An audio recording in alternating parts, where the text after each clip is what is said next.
basically just like this like online like deck or stack of cards that has them practice different skills. So it could be addition or letter sounds or phonics, whatever it is. So you can assign those boom cards through Seesaw. So you can just link that activity in Seesaw and then it'll open up the boom cards for them. It was the same way with Google Classroom. I just linked the boom card link in the Google Classroom assignment. They open it up and complete it. There's different versions of the boom card. So if you don't have the paid version, it just allows the students to complete the boom cards, but you don't get any data. I'm sure what the TK teachers were requesting or wanting was if you have the paid version, it tracks your students' work. So it'll tell you how many of the cards, like a deck of 20 cards, they got 15 of the 20 correct. It took them 10 minutes to complete. They retried it 2 times. So it just kind of gives you all of that data for the paid version. But it should, just like you can link like mystery science videos or the mystery duck videos, YouTube videos into Seesaw, so can the boom cards be linked right in there for the kids to do. Thank you. So it sounds like from Boom, you would make the activity or make the set of cards or whatever, and then get that link and then put that link into Seesaw. If you wanted to use Seesaw as kind of a platform for all of the different things. But if you're just using the boom cards and you can get them that information either through Remind or a Class Dojo or whatever, then that's fine too. I wouldn't make Seesaw for the sole purpose of linking boom cards. But Seesaw can do a lot of other things with these that allow, especially our youngest users, to post pictures, practice solving problems while they're recording their voice, practice like even if they were to make a bunch of CVC words and then they could record themselves saying that CVC word. I'm not going to hit start recording. Oh, it went anyway. Exit. Oh, that's the thing. It says could not save your video. Make sure it has enough storage space. So I have not gone through my, and I have way too many videos on here. So that'd probably be why. But yeah, so I like that Seesaw has that flexibility and the versatility, but it is also very intuitive and simple for our students. There's even, and now I'm going to switch over to the teacher side, but I'm going to answer Diane's question in the chat first. But there's the pre-made activities that by grade level walk them through the different parts of Seesaw. So they're already made, you just assign them, and then they're like, the activities walk them through. Okay, this is what it means to take a photo. This is how you take the photo. This is how you upload the photo. This is how you do it. And it's really, really simple and they're already made. Okay, so Diane, your students, you shouldn't need any sort of code for your students. There's confusion when you might have already had a class and then that class, there's like a disconnect, but your students should have already been in that when they click on Clever and they have their Clever portal, the Seesaw that they are taken to is the one that you should use. So they should log in through Clever. So Katie, I had set up a class prior to all of this, and so then I had to merge or just delete or archive the class I created when I saw that it was pushed in, you know, the one that you showed. So I don't know if that's part of the confusion, but I wasn't going to take my kids back through, oh, now sign on through Clever, because all of my students are in. They're able to submit work under my classroom without an issue. I just have this one student, and I've reset her learning code. I've sent that to mom. So now I am going to try and you know, it's just trying to get with that parent around her work schedule. So I'm hoping that if I can take her through this login process through Clever, it'll solve the problem. I just don't know. Yeah, and unfortunately, so when we did the Seesaw for Schools, one of the benefits is that we have now kind of the district, not oversight, but the background, like the backside of it. So I can see the different classes, and the only class that I see from you is one with 21 students enrolled. I don't see another one. So if you used a different email address or a different thing, then I can't help with any of that one. I can only help with the one that is rostered through PowerSchool and Clever. And that's the one I kept. I archived the other class, and but then that one's still not. So if that student tries, well, here, let's just do this. Do you know that student's ID number? I could probably pull it up on PowerSchool. Here, I'm already logged into PowerSchool if you give me that name. And if anyone has another question, I can. Kayla Ortega.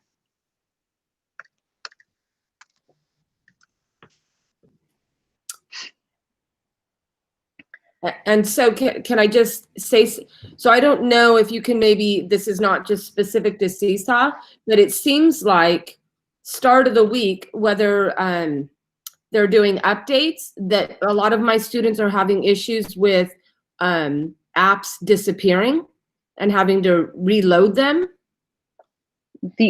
So if that is happening, it would be, I don't have any, I can't help with that at all, because that one's all through technology and like the app portal. I know that with the new iPads with KN1, it's not through the app portal. It's called Manager, the Mosel Manager.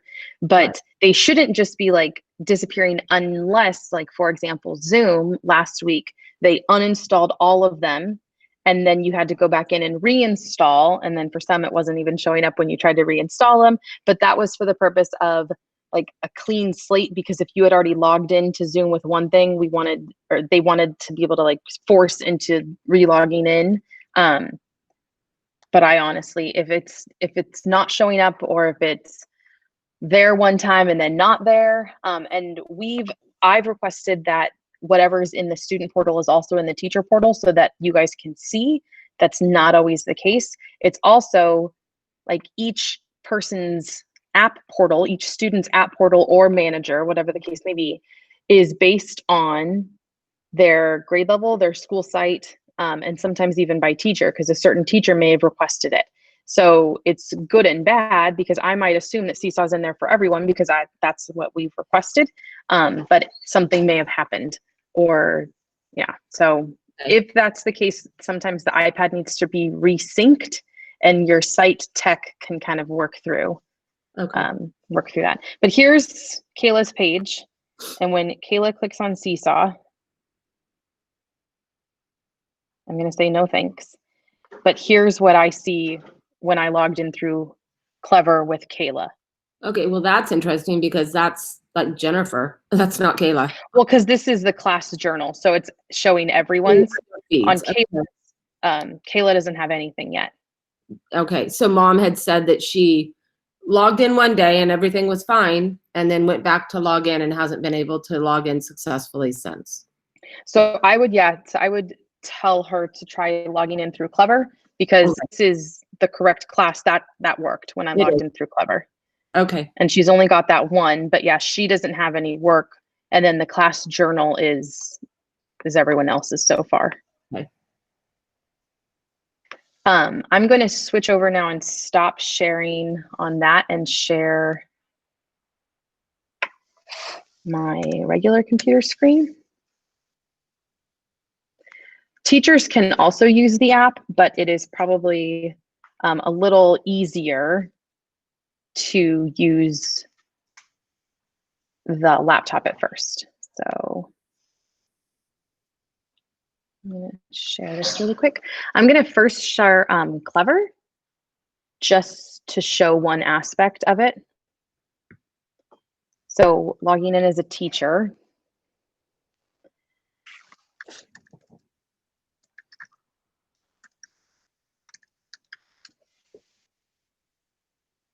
So this is what the teacher sees, or will see once it loads. You can create your teacher page, so you can make a little within the class. Let me get rid of this. Well, okay, two different things. Let me go back here. So this is her page, and why it showed up that when we logged in versus Jacob, it said like this little emoji, it had that. And then you can post announcements if you want, but you can also add in apps that you use that might not be already there from the district. So for example, Extra Math, Class Kick, she uses quizzes, but you don't have to do any of those. But that is where you would put your Zoom link. You could put it on your teacher page if you wanted. And I'll post the video for that one because it is a separate one, a separate video that I made specific to Zoom and posting it on the Clever page, not specific to Seesaw. So let me just fix that. But with the Clever page, if I wanted to use those Clever badges, which I highly recommend, you click on classes and then just click the name of the class, 3rd grade. And here's the download class set of badges. It's up at the very top. When it opens, this is what they look like. And the students literally just scan, you just cut them out and give them a couple of them. They just scan that and it will take them directly to Clever. They don't have to type in any numbers. So the Clever badges are a really, really easy way. Even if they did it on the laptop, there's a spot where they can log in with a Clever badge and it will pop open their camera. So it's super, super easy. If you just needed a specific kid, you could do that and then download the badge. But you could also just have that one. So again, if you needed a specific kid, you could click on the kid, download the badge, or just download the whole class set. But that one's about Clever, but just because that is how I'm recommending, especially the younger kids to get into Seesaw, the Clever badges really helps that. You as a teacher can also go through Clever and click on Seesaw and it will take you there. So this is what the Seesaw app actually looks like. It's slowly loading.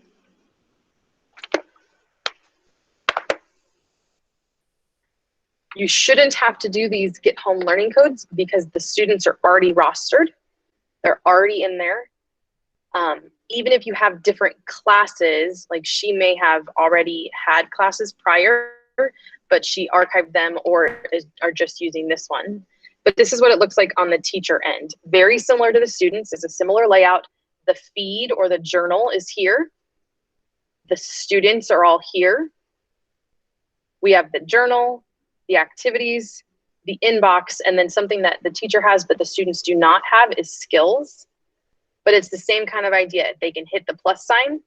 They either post student work, in which case this thing pops up, and it could be a photo of 5 objects, or I'm just doing that because there's a lot of K in one for decomposing, but it could be a photo of, for 3rd grade, like an array of objects with no numbers. It's just kind of some rows and columns. I could take a picture, I could upload it, and then my instructions to them could write a multiplication and an addition sentence for this array.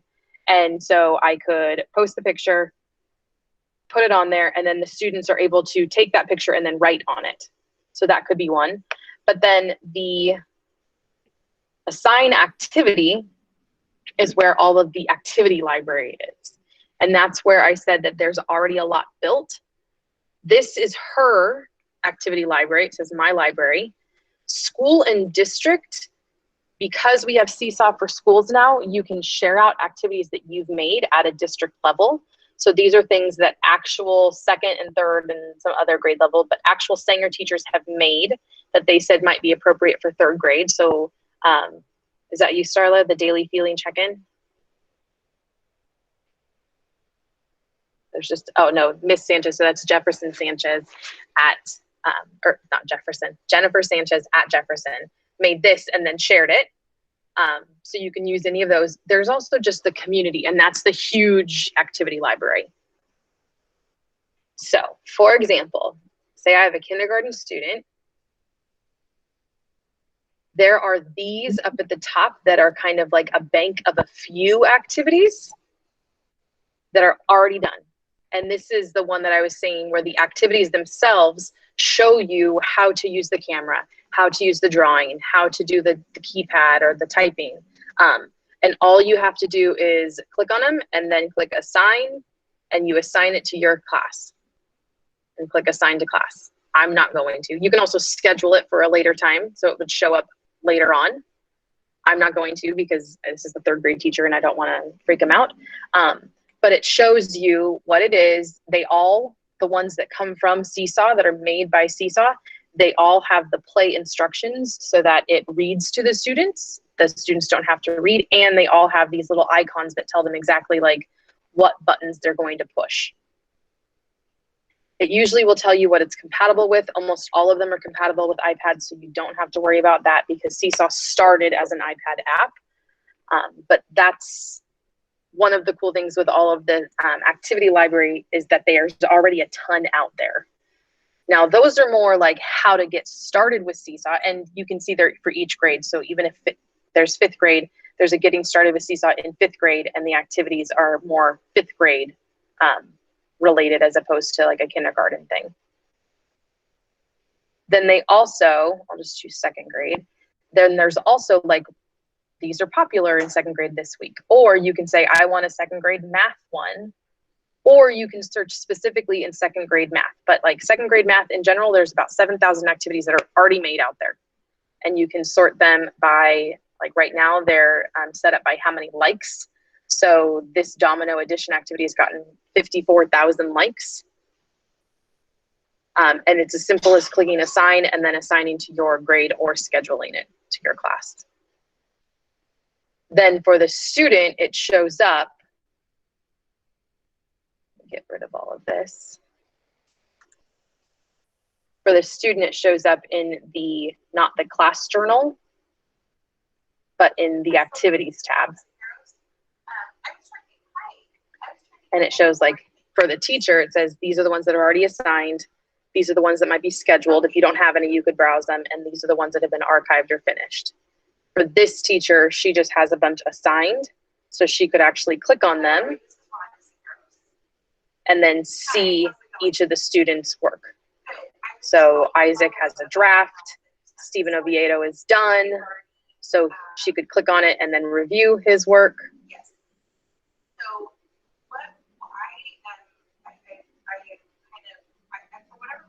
So all of the red boxes are what Stephen has added. And then go through that. And then you can either approve it or send it back if they need help or such and such. So these are the activities. You can create your own activities, but there are also a lot already there.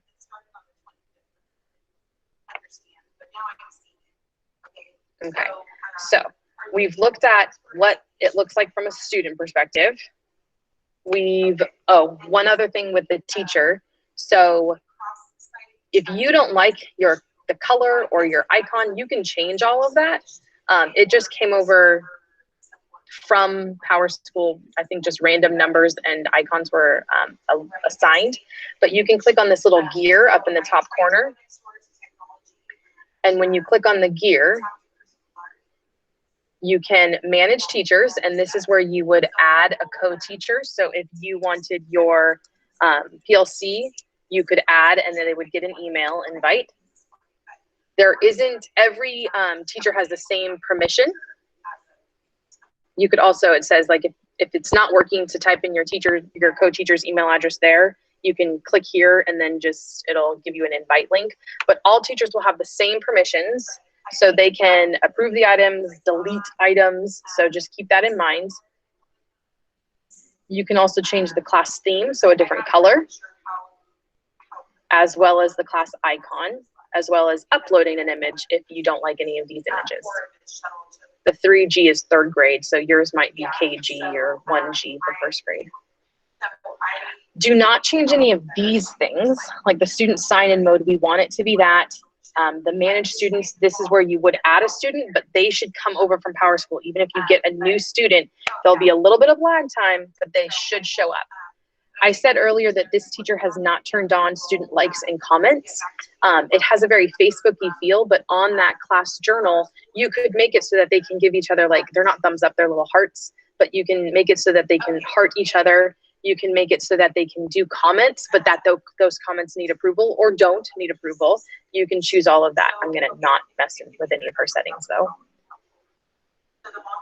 She has it where the new items require approval. So it doesn't just show up on the class journal.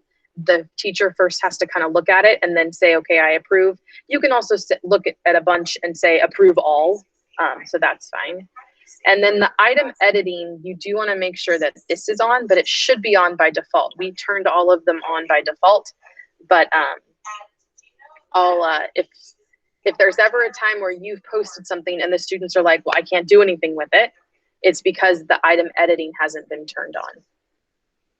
All right, I will continue to look for an answer. The rest of these, like family access, we don't really have it turned on right now because the students have their devices at home.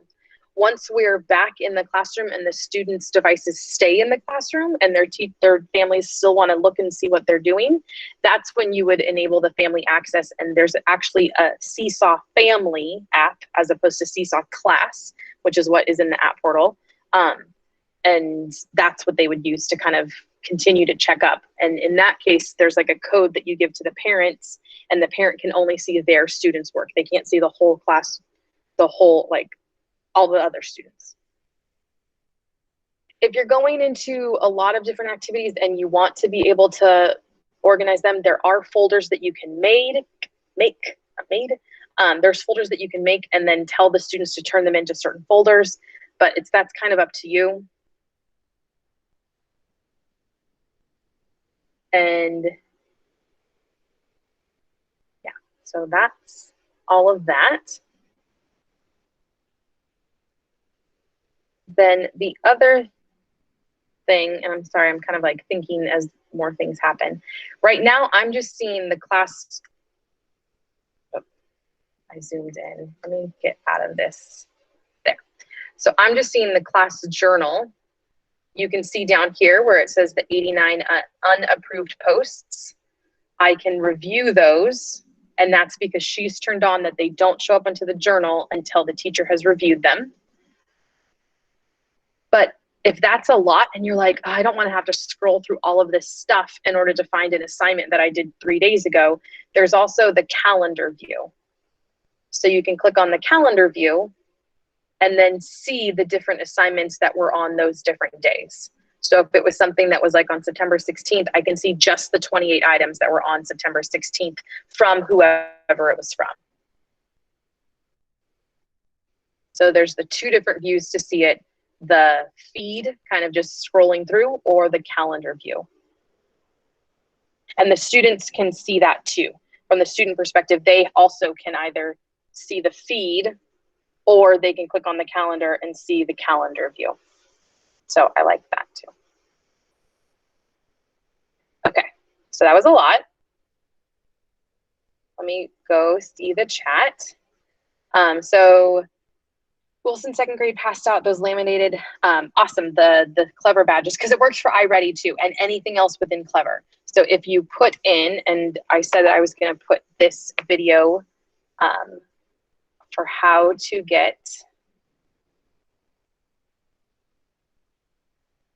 so this video that I'm linking is how to link your Zoom meeting to your Clever teacher page. And I know it has nothing to do with Seesaw, but because Seesaw, you're logging in through Clever, I just want to point out, like, for our especially TK1, 2, and even into 3rd grade, like, Clever is so easy as far as like a one-stop shop. They just use those Clever badges, like they said. Sandra talked about it, and then Cindy Ferris. I'll answer Cindy and Marissa's question, but both Noemi and Sandra talked about that those Clever badges work really well. This video has nothing, or this video doesn't tell you how to get to the Clever badges. I'll make a video. I haven't done that yet. But this video is, if you're already using Clever for these other things, might as well also put your Zoom meeting on there. That video talks about how to get your Zoom meeting on your Clever teacher page. For the sharing activities to other teachers, let me go back here. So here's activities. If I want to add and assign an activity or make my own activity, it will take me to the activity library. You can make a new activity, so create new activity. I'm not going to do it from the start, but here's where you would type it all in. So the activity name, type in the instructions, add voice instructions, and then add the template for responses. This teacher has already made a couple, or this teacher and her partner have already made a couple.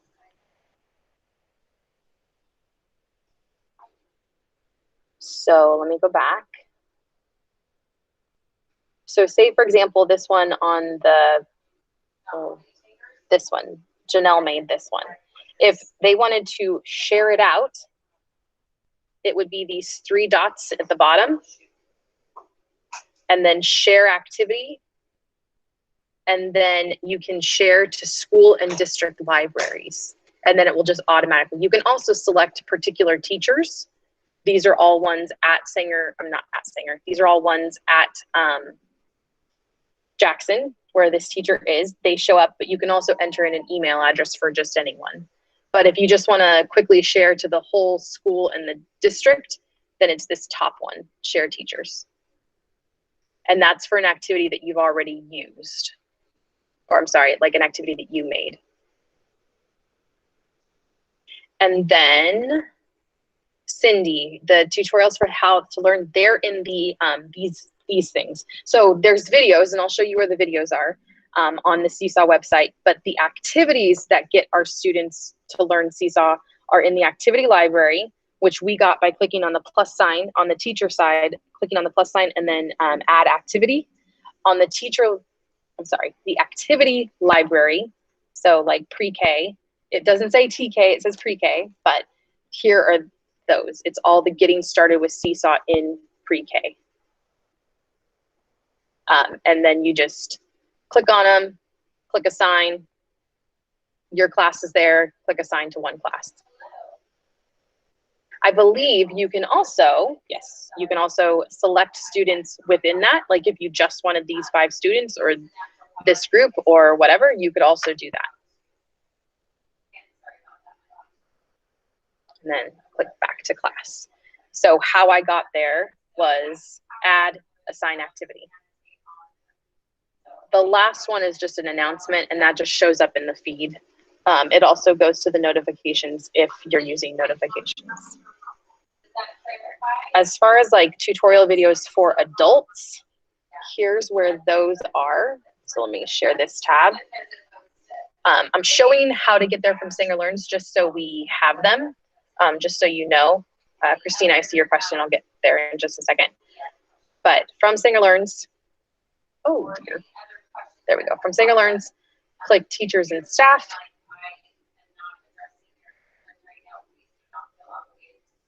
And then scroll past these. Here's some different parts, but scroll past all of this, and then it's Seesaw for Schools. When you click on this, it will take you to the Seesaw website, and then there's a ton of training for teachers.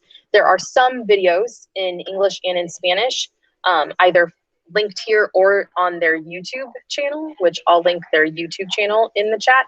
But the YouTube channel has a lot of different videos, some in English, some in Spanish, that talk through like what Seesaw for Schools is, an introduction for students, an introduction for parents. So there's that as well. There's also, they have a list of playlists. So actually I'm gonna link both of them. You can find them both on the same page, but that is the Seesaw Education YouTube and their playlists. So it has like resources for students and families. What is Seesaw? Introduction to Seesaw. There's ones for teachers that they call PD in your PJs. And it's like reading and writing, building a community, activities. They have a bunch of different playlists for that. Okay, so that is that. Oh, I'm sorry, I'm sharing the wrong tab. Here is what is on those YouTube playlists. So PD in your PJs is what they did in the spring. And then here's like resources for students and families. Oops. If you view the full playlist. Welcome to Seesaw. Stop. Here's like what is Seesaw, an introduction for families and introductions for students. And they're both in English. There's 2 of them, and then in Spanish about just like what is Seesaw. So you could play those for your students if you wanted to. Christina, okay, so do we have to use the blog for students to be able to like and comment, or can they do that within just the logging into part of it? So you do not need to use the blog. Let me show you what the blog itself is. Say, for example, I'm going to share this tab again. So this is on the teacher side. I'll show what it looks like on the student side in just a moment.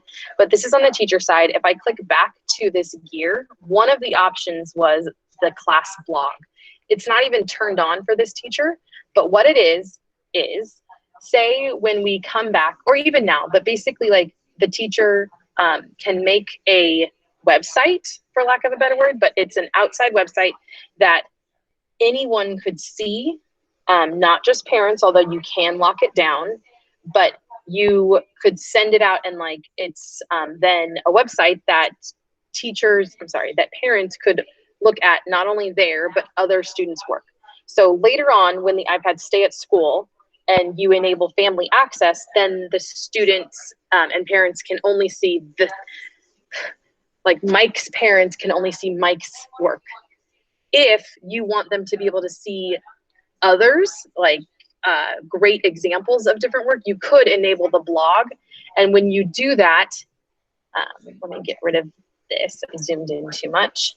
When you do that, then on the class journal, say there was like a really great piece of work, you could say that this one, and one of the options would be to share on blog. So you can kind of curate what or what assignments or what activities or whatever go to the blog. But they don't need the blog in order to like or comment. See how on the teacher side, there's a like and a comment. If you turn them on in that gear, then this is exactly what it looks like. It has nothing to do with the blog. You can leave the blog off completely, and it's just in this stream or the class journal that students would also have these buttons. I really like them. This teacher has them turned off for the class. It may be that she had them on, they misused them, and so she turned them off again. But I like it because it keeps them busier. You can say, like, after you have turned in your thing, go like or comment on 2 other students' work. And even if they can't type, then there's also the ability, and on the iPad app, the ability to record their voice. So then they can leave an audio comment for them, for their fellow classmates. This little one, the teacher one, is private to this student, so it doesn't show up for everyone. So if I clicked on this teacher one, it's a private note, just, oh, and it might not even be to the student. It might just be like something, I have to look more into that. It might just be like a note to self. So it says private notes only visible to teachers, not just even to that student. I'll have to look more into that, I apologize.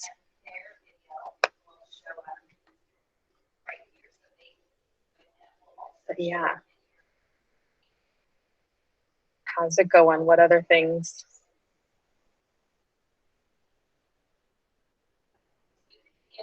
All right. Well, if you are good to go and you don't have any other questions, you don't need to stay here until 2.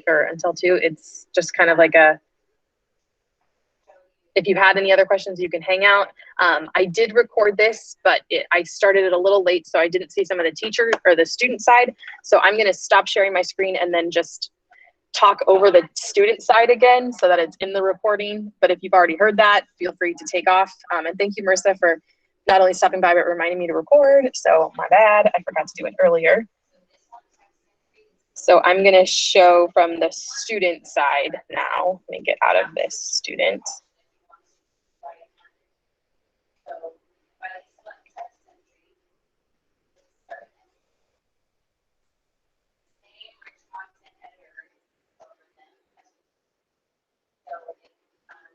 Thanks, guys.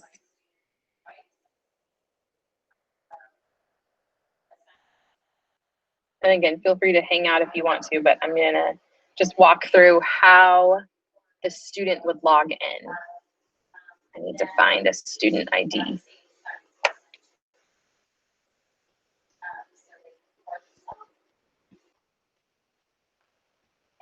(214-809). Okay, so that. So a student would go to Clever, put their ID number as their username and their password, and then within Clever,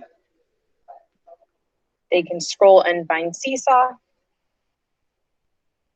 And then this is what Seesaw looks like for our students on the iPad.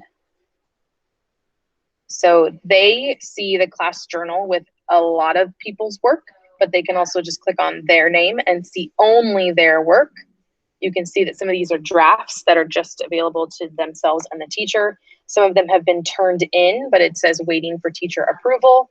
And then some of them have been approved and they're already on there and there's no little bar up at the top.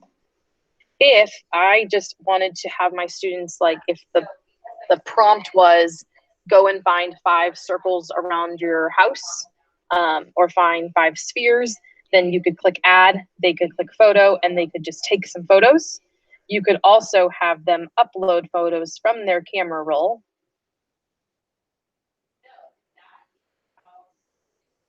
And then have students like choose different pictures from their camera roll.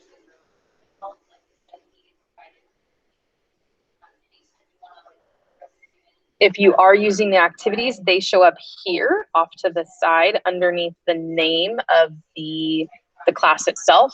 So here's activities, and they're broken up by to do, in progress, which are the drafts, and then done. So these are ones that are already done. And then there's the to do. And there is an inbox, but most of these are just class announcements. They're not like one-on-one messages.